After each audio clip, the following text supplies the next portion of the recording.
everyone, welcome back to Rolling Solo. My name is Adam Smith, and today we're going to continue our playthrough of Darkest Night 2nd Edition. This is part number 2, so where we picked up from the last video is just one thing that I want to correct in terms of something that's actually going to give us an advantage. Now, as you can see, we ended our last second round and all of our activation tokens were flipped over and deactivated. All our characters had gone. However, back when the Alchemist had gone in the second round of the last video, was able to, based on going ahead and doing a search and searching successfully, is able to gain one green-backed item of your choice. Now, there's a number of green-backed items, and you can see those by using this reference chart here for items. And on the back or near the back of each of these icons, you'll see it's either green or gold circles, which basically denote what colors they are. So for this particular card that I have on my Alchemist, I'm able to take a green one. The one I'm really going to focus in on is this one right here called Bottled Magic, and it allows you to discard it after a fight roll to add 3 dice to that roll. And what that's going to do is really help me out when I'm attempting to go after some nastier blights that are tougher in order to succeed at. So for instance, an omen, which is a real tough one because it's 6 and, well, you need to roll a 6 on a 6-sided die, so you could end up spending quite a bit of time doing so. Having it might be handy to get rid of it in the village because, as you can see, if we don't, then when we're in the village, we're going to suffer the fate of having to roll higher events, which we don't want, which is 2 events and taking the worst of the 2. So what I'm going to do is I'm going to take Bottled Magic, so I'm going to take the greenback token from the pile, and I'm going to add this one to my Alchemist. So now the Alchemist has that available to him. We're also going to reactivate all of our characters for the start of the 3rd round, and without further ado, we're going to get going. All right, let's begin with the Alchemist. So again, we'll start with the start phase of the hero turn, and again in that phase, if the Necromancer's in the space, you're going to be in trouble, and of course, on top of that, you're going to lose a secrecy if you're carrying a holy relic. You're also going to lose secrecy if that Necromancer's in your space. So none of those apply. We're moving on from that, going to the event phase. So the event phase is going to be an event card, which is going to be pulled for the Alchemist. So we're going to come over here to this deck and flip it and see what we get. We got Mind Blast. That doesn't look good. It's a 6 on the difficulty. That's pretty high. This one says spend 1 grace or exhaust all your powers. Everything is white, then everything is pain, then everything is blank. Okay, so here's the downside with this, is that I had planned to hopefully use this peace potion or ability right here, which you're now seeing, and I really don't want to have all of these become exhausted. I think that would be... it's tough because he doesn't have much grace either, so there's that. That's a tough character to lose a grace on, that's for sure. So, let me think about this. Actually, you know what? I don't need it. Maybe I will. Maybe I will actually exhaust these cards in order to avoid taking this grace hit. So I'm going to exhaust all my powers because at this point this isn't so bad because again I have so all my powers are now like unusable basically for the Alchemist. I'd rather do that than lose the grace, and the reason for that again is because how low the grace is on the Alchemist, only at 3, and I just don't I just don't trust it. Don't trust it's going to go over well. Okay, so that one's resolved, and now we're going to move from the event phase to the action phase. So the Alchemist is going to go ahead and perform an action. Now we're going to go ahead with the Alchemist and figure out what exactly we should do. Because the Alchemist has this potion right here, this one that we received called the Bottled Magic, and it allows me to roll 3 extra die on a fight, what I'm hoping to do is to have one of my characters basically head into the village to try to take care of the omen, which is a 6, and I think that's where the Alchemist is going to go, and I think I'll have the Conjurer head to the enigma would be what I'm thinking, because the enigma is only a 4 to get rid of. The enigma is a pain because it is going to bump up and make our search more difficult across the board, so that one's something to watch out for. But at least in terms of the Alchemist action, I think I'm just going to move into this space. So we're going to move from here, and again, we're not doing this particular one until we actually get the darkness bumped up to our first card, because this will allow us to remove a darkness card, so that's why I'm leaving this here and not bothering with it. So we're going to have the Alchemist move from the forest into the village. So the Alchemist goes right there. Now again, in the move action or travel action, you gain 1 secrecy up to a max of 5. Now you can see the Alchemist has already got 6, so I cannot gain any more secrecy. So that's going to wrap up the Alchemist turn, and I'm going to go ahead and flip and deactivate the Alchemist, and we'll move over to the Rogue. Time to activate our Rogue. So the first thing for the hero turn is any Necromancer, no, and any Holy Relic, no. Next is the event, so we're going to go ahead and pull an event card. We got Midnight, difficulty 7. That's wonderful. It's getting progressively worse on me. +1 on the Darkness track. That's not good. And it says the dead do not rest. No, they do not when they're dealing with me. So it's going to go up to 3. Okay, so now we're going to go ahead with an action for the rogue. What I'm going to do is I'm going to use contacts, and contacts allows me at any time to exhaust this card to get a secrecy. So now that it's exhausted, I can't do that again until it's unexhausted in the future. But that's going to bump my secrecy up to 6, which is good. But then immediately afterwards, I'm using Smuggling Network to spend 1 secrecy to move to an adjacent location and take a different action. So we're going to go ahead now and burn a secrecy in order to do this. And what does it say down here? Exhaust to move to an adjacent location and gain 2. Oh, wow, that's really good too. Anyway, we're okay with that. So Rogue is going to head from the mountains area here and head over to the castle. I'm hoping to deal with this omen. So that's what I'm going to do. I'm actually going to go into combat for my different action. So when we go into combat, we immediately lose a secrecy for basically coming out and kind of showing ourselves and exposing ourselves while we go ahead to try to attack this thing. The Necromancer can kind of sense our presence and we're losing our secrecy is the thematic tie-in there. We're definitely going to use the spark that's on the rogue in order to add die to our pool. So we're not rolling with just 1, we're rolling with 2. But as you guys know from previous omens on the board, the one we took out in the last video, this is a 6. And rolling a 6 is tough when you only got 2 dice. So wish me luck because I don't know if this is going to pan out or not, but I'm sure hoping it does. And it did not. All right, so luck was not in our favor this particular time, so that's too bad. So that was a complete fail. So that will be the end of the rogue's turn. We're going to flip this over. And now we're going to be moving on to the Conjurer's turn next. All right, so now the Conjurer is going to go ahead. The very first thing we do with the Conjurer, again, nothing in here in terms of Necromancer and no Holy Relic yet. But we do got to pull that event card. So what do we get? So we have Looters. Okay, it's a different low difficulty this time. So let's see. There's going to be no combat whatsoever, but we can try to elude this. If we win, we gain a secrecy. If we fail, we lose all our powers. Oh my gosh, that's terrible. Okay, yikes. So we need a 4, 5, or 6 in order to succeed at this. I don't think there's anything else I can do with the Conjurer to bump that up. So this is going to be a 50-50 chance that things go down the tubes on this one. So wish me luck. We nailed it. We got a 6. We are okay. So we actually do gain a secrecy. So we're going to jump up to 6. That's fantastic. So, and as you can see, there's no limit on that one. Saying you have to stop at the default. So I'm up to 6 now, which makes the Conjurer even safer, or completely safe if close to the Necromancer. So that was great. That worked out perfect. Now what we're going to do is we're going to have the Conjurer move. I'm going to have the Conjurer move from the forest area here to the ruins area. Now that would be all he could do because the Conjurer would technically gain a secrecy but cannot gain one if he's already at 5 or over 5, so cannot gain anything further there, so that's going to stay exactly where it is. I am in a space with Enigma and I'd love to be able to take this out on this turn, but I don't have any way with my powers to force that to happen when I've already taken the action to travel or move. But I can do this thing, which I think is really cool, because what I noticed was basically by how terrible this whole situation went with the rogue up here, his current secrecy is a 4, which means the odds of the Necromancer rolling and hitting or being able to see the rogue is very high, and I don't want the Necromancer to move into his space. So what I'm going to do, or see him essentially, so what I'm going to do is I'm actually going to use an ability here on the Conjurer that's a bonus, so I can do it any time. It's exhaust during, well, anytime during my turn. Exhaust during your turn to move any hero to your location, and then that hero gains 1 secrecy up to 7. So I'm going to actually summon, this is what's really cool, the Conjurer summoning the rogue over from the castle all the way to the ruins location here. Just like that, and that rogue is now going to gain a single secrecy back up to 5, so making it a bit tougher for that nemesis to catch him. But that's essentially it for the Conjurer. Move was his action, and then we used one of the powers, so we're going to go ahead and deactivate. You can see if I had have failed the event card that we just went through, then I would not have been able to summon, and that would have been bad. So next up, we're going to go ahead with the Nymph. Alright, now it's time to activate the Nymph. So the Nymph has a lot of cool abilities, and in the last game we actually had exhausted this card, which stays like this, and we'd actually used it for its attack twice autumn ability, but I don't get to use that. I just still have it set to autumn based on the card being exhausted.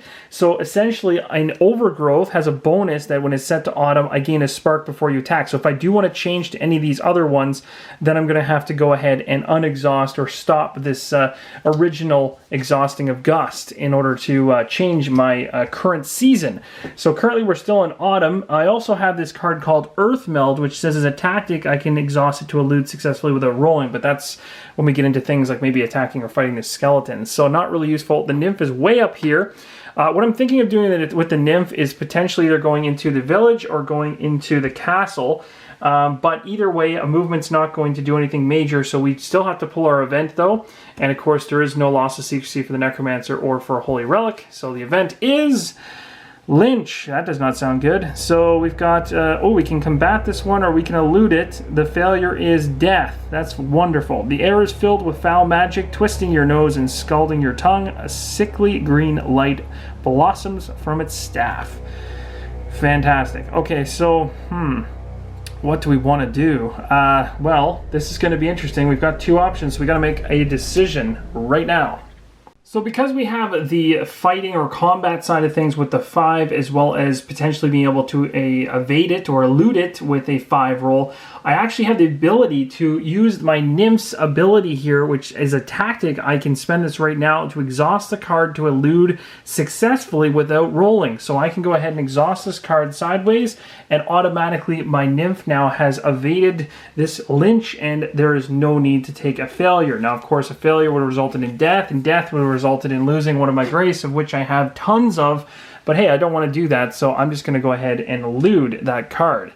Those cards come in really handy. That's why these power cards are so nice. Now I'm going to go ahead with my action for the Nymph, and I'm really having a hard time debating. Do I go for this omen or this one? I basically have two different spots.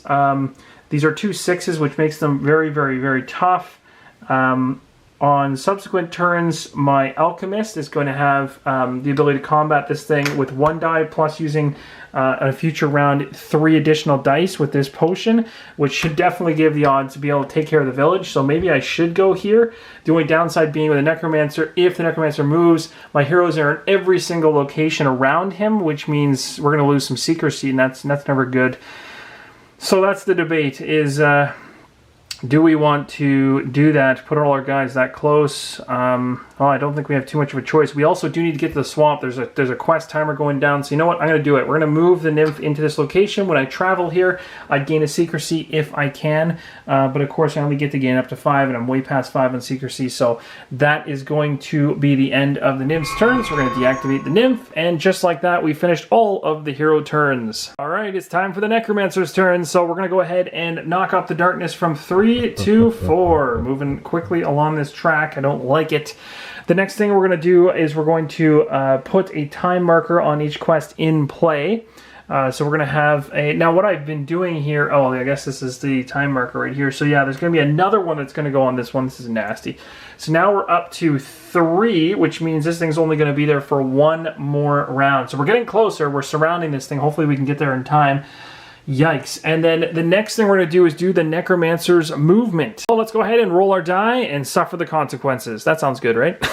So we're going to go ahead and have a die roll here. This is going to determine where our wonderful Necromancer is going to be seeing whether or not he can find any of our heroes. Currently, the Nymph cannot be seen.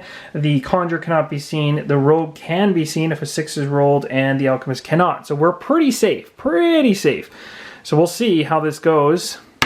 3. Okay, so definitely nobody visible, so that's good. And because of that, with nobody being visible, if no hero is detected, we're going to move the Necromancer by following the arrow at his location that matches the die result we just got. So we're going to take a quick look and pray. 3 is going to move him out. Which direction is the question?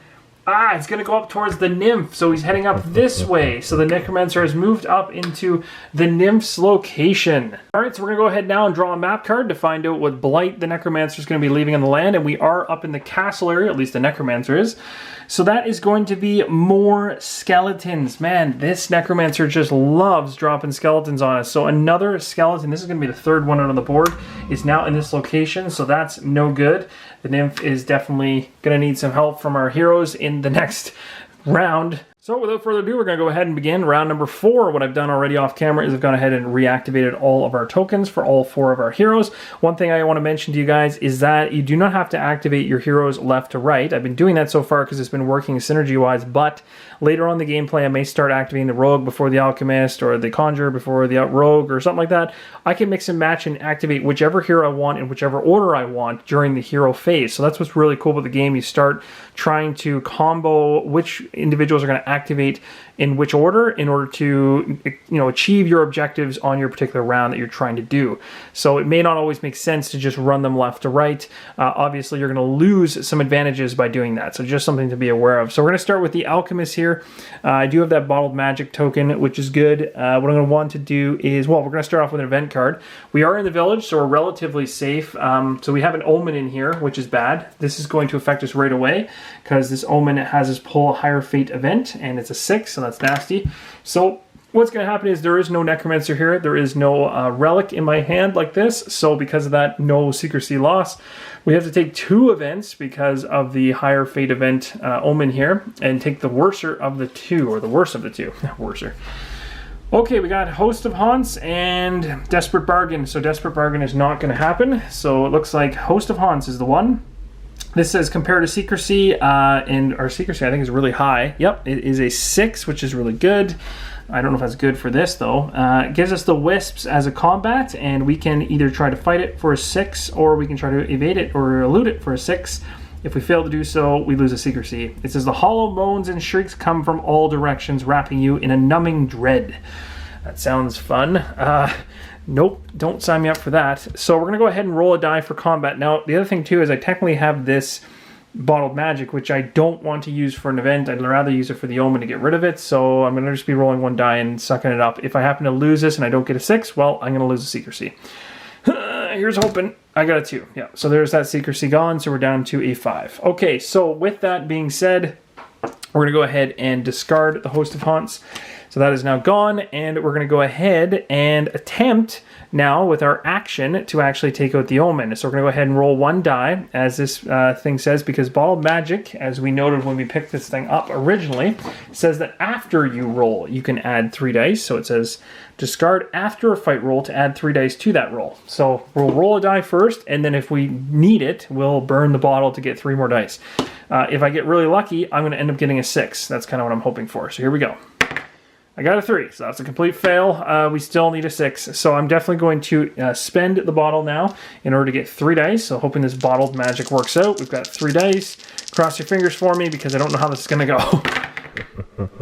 No, it did not go. We got really close, but we did not get the 6 we needed. So because of that, the entire thing was a big old fail. So we'll flip that over and deactivate the Alchemist. That did not work out. And next up, we'll move over to the Rogue. So at this point in time, the Rogue is actually in the ruins, because remember, he got pulled over by the Conjurer. He was summoned there in the last round. There is an enigma here, but this isn't going to hurt him too bad, except if he tries to search, because it increases search difficulty.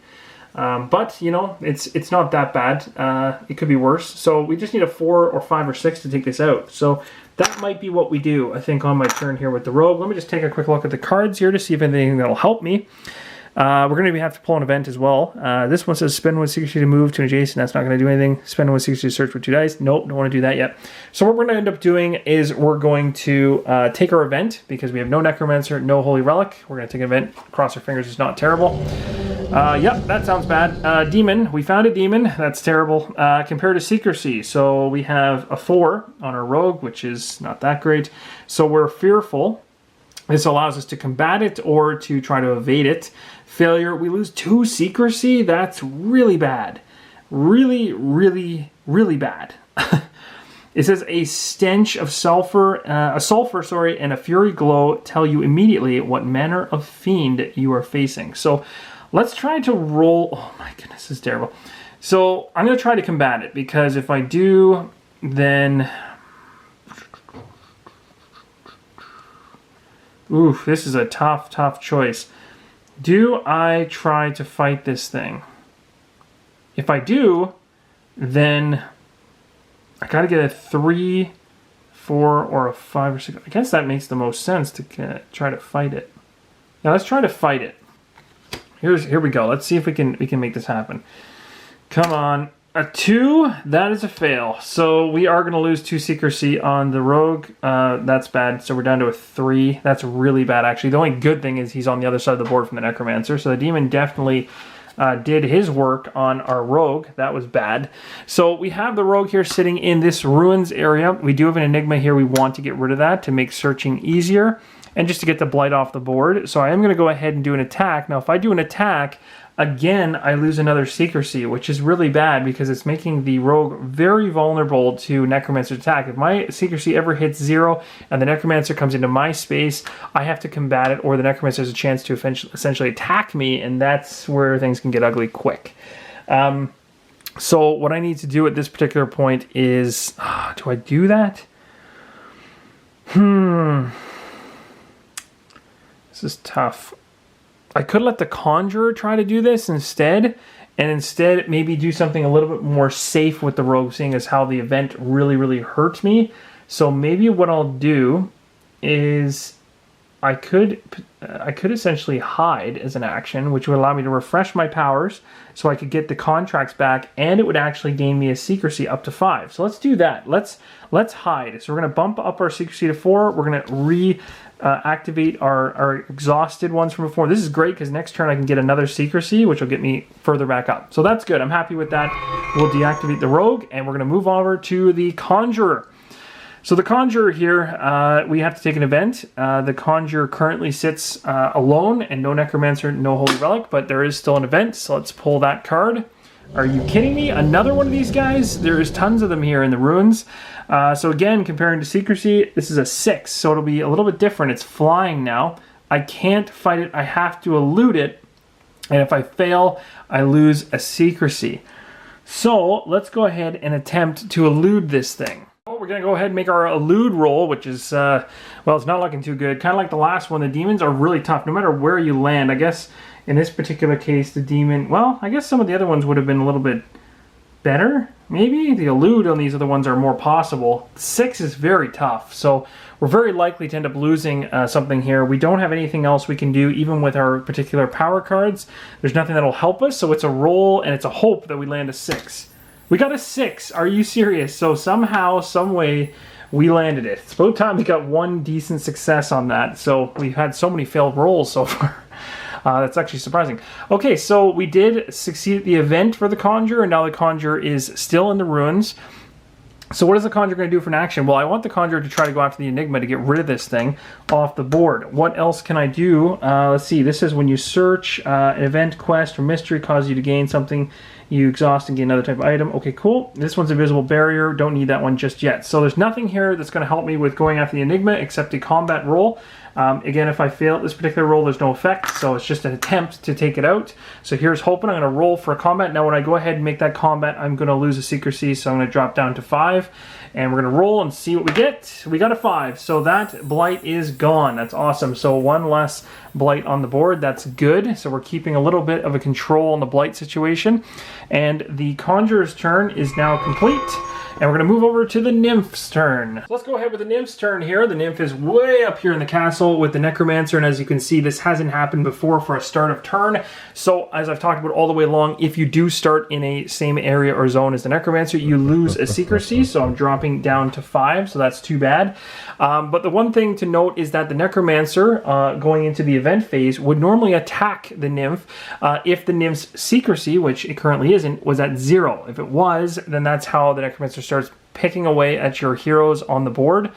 Because of this, essentially you can think of it thematically like just because we're at the same location doesn't necessarily mean that the Necromancer knows where in the castle the Nymph currently is, just that the Nymph is there, but needs to have 0 secrecy or not be able to hide herself whatsoever, and then the Necromancer can start making attacks against her. So right now I'm okay, but I am taking a loss on secrecy every time I start my turn with him in there.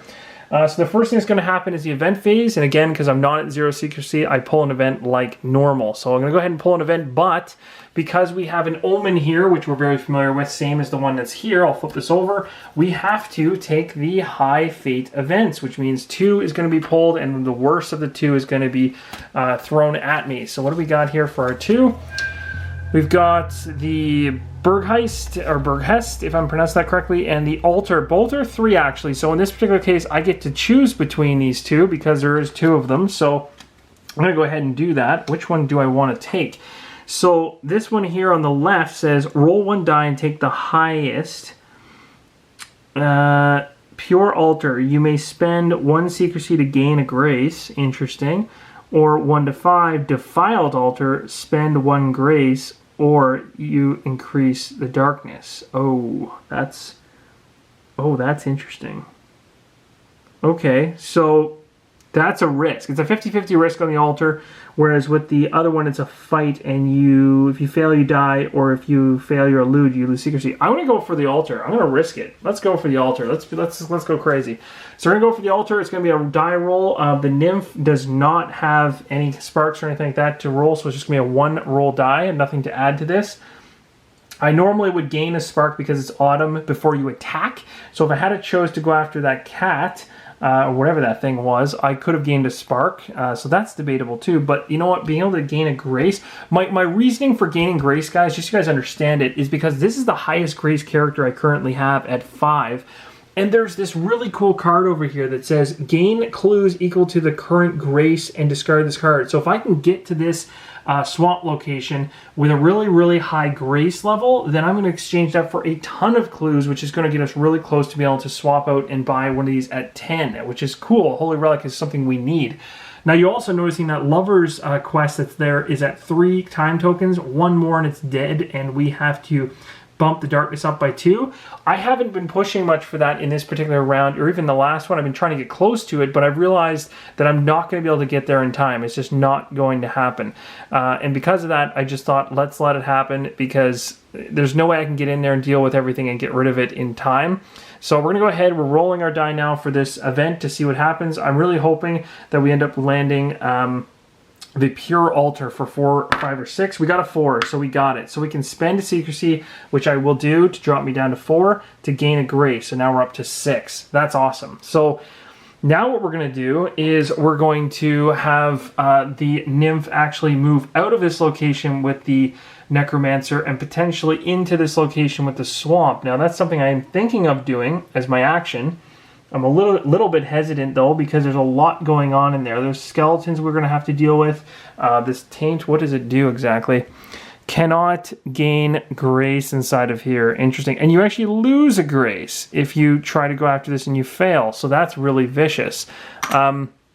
But we do have a mystery card in here, and that's really pulling me in. So what is that Nymph going to do on her turn? Well, I'm thinking about doing something crazy, like moving her into the swamp. Now, if I move her into the swamp, she will also gain a secrecy back, which is good.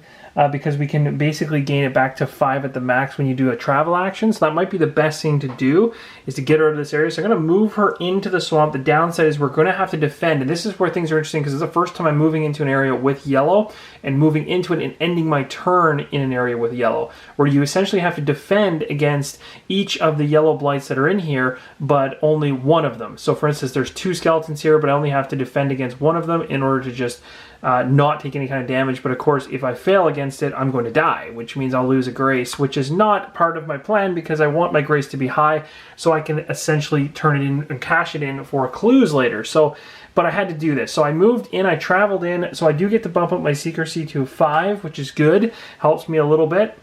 But now I'll be ending my turn here, so I have to go ahead now and basically defend against these guys. Now, how defending works versus actually attacking is, if as an action on my turn I decide to attack one of these things, that's when you can kill them off. And I've been doing that because typically how I've been doing it is moving into blues and reds, which don't attack back or don't attack me because they're not yellow. So I move in, and the next turn I use an attack action, kill them off. This is different. I'm moving into a yellow tokened area, and these yellow ones will attack me if I end my turn on it, and then the only way I can actually kill it is to stay in this particular tile, which I will till the next round, and the next round choose to attack it as an action, and then it can be removed.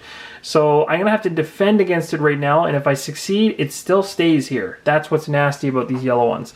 So we're going to take a skeleton here. We're going to have to take a look at what we have to do in order to succeed at this. We either need a combat success of 4, 5, or 6, or a evade elude as a 4, 5, 6. Now, neither of these are wonderful. But as you can see from my Nymph currently, I do get a bonus because we're in autumn to gain a spark before you attack. So we aren't attacking right now, we're defending is what they call it. So I'm not going to gain a spark off this, but when I go to actually try to kill one of these in the next the next time we're here, which will likely be here, then we can go ahead and gain a spark. So for right now, we're going to have to roll and hope that the roll's with us. Otherwise, we're going to die and we're going to lose a grace, and that's no good. So here we go. Hoping for a 4, 5, or 6 on the combat is what we're going for. We got a 2, so that did not work out. So essentially what's going to happen is we did die, which means we're going to have to use a grace in order to not die. So that goes back, essentially. So we did fail that, which is no good. So now my grace is a little lower. The other nasty thing is, as you remember, we have the taint in here, and all that's going to stop me from doing is pumping up my grace any higher. I don't lose a grace unless I try to actually get rid of this blight. That's the negative effect of this thing. So this isn't going to trigger. It doesn't do anything right now because blues don't. They affect the tile you're on, but they don't actually invoke any kind of a defense action. So that's that. That is all I can do. And then with that, we're going to go ahead and deactivate the Nymph. And that is going to end the 4th round of our playthrough of Darkest Night. And this is where we're going to actually end the video, is right here. But we are going to do the Necromancer turn, so it won't be exactly at this spot. So I kind of tricked you there a little bit. So we're going to go ahead with the Necromancer right now. As always, we're going to bump up the darkness track. Sadly, now it is up to 5. It's halfway to its 10, which is not good. It's going to get that darkness card out, which we do not want to see. Quest timer is going to go ahead. This is also going to be bad because this quest timer is the 4th one, which is now on top of the Lover's quest, and that is going to clear the quest, because once the 4th one hits, if we have not satisfied this quest, then it has expired. So this quest has expired. We weren't able to get to this, and it's going to increase the darkness by 2, which is going to hurt us even more. Now it's at 7, so it's getting even closer to 10. Next up, we're going to go ahead and we're going to do our movement. So we're going to roll a die. This is going to be the Necromancer's die to determine if he can see anybody. Right now, if he rolls a 6, he'll see the Alchemist. If he rolls a 5 or 6, he'll see the Rogue. If he rolls a 6, he sees the Conjurer. And if he rolls a 6, he sees the Nymph. So we're hoping for a really low value roll here. We got a 4. We're safe. Everybody is safe. So what's going to end up happening at this particular point is we're going to look to see where a 4 is going to send him. And a 4 is going to keep him in this location. So he's going to stay here where he currently is, where there already is an omen and there is a skeleton. And he's going to drop another blight in this location, which isn't bad, or which isn't good because he's already done this down here. So we'll take a map card, find out what that's going to be. We are in the castle, so it's going to be crows, and they're yellow. That's not good. Those yellow ones are nasty. So crows are like this. When we actually decide to go after them, what are they going to do? They're probably pretty nasty. They've got, you have to evade them, and if you fail, you lose lots of secrecy, and if you attempt to kill them and you don't, you lose secrecy. Geez, that's bad. Okay, so I don't, wow, that's no fun. So there's crows now out over the castle. That's pretty thematic and kind of cool. So, but not good for us. We haven't hit our 4th blight yet in any location, and I'm hoping we can get our heroes into this location next to really just hammer away at the skeletons and everything that's in here, and hopefully my Alchemist next turn can deal with the omen here. I'm hoping we can get on top of this, on top of the blight, so we're not getting overwhelmed. Currently, there's 7 on the board, so that's quite a bit. So that was everything. We've now drawn our blight, and that's going to end the Necromancer's turn, and that's also going to end this video. So thank you guys so much for watching to this point. Hope you guys are interested in seeing more Darkest Night. I'm really enjoying it. It is very tense, and I don't even know to this point how well I'm doing in this particular playthrough. I've played this off camera many times, but I don't know how this one's going. You don't really get a true sense until things start getting into this area here, and then, you can kind of gauge a little bit of whether or not you're falling apart or not. But I'm doing my best to try to stay on top of the blights as much as possible, but I'd also like to try to start doing some searches. I'd also like to get some of these wonderful mysteries solved, because I think these mystery cards are really going to help us out. So anyway, thank you guys so much for your support. If you have a strategy or anything you think I should do going into the next video, let me know in the comments below. Thank you so much for watching, and as always, keep on rolling solo.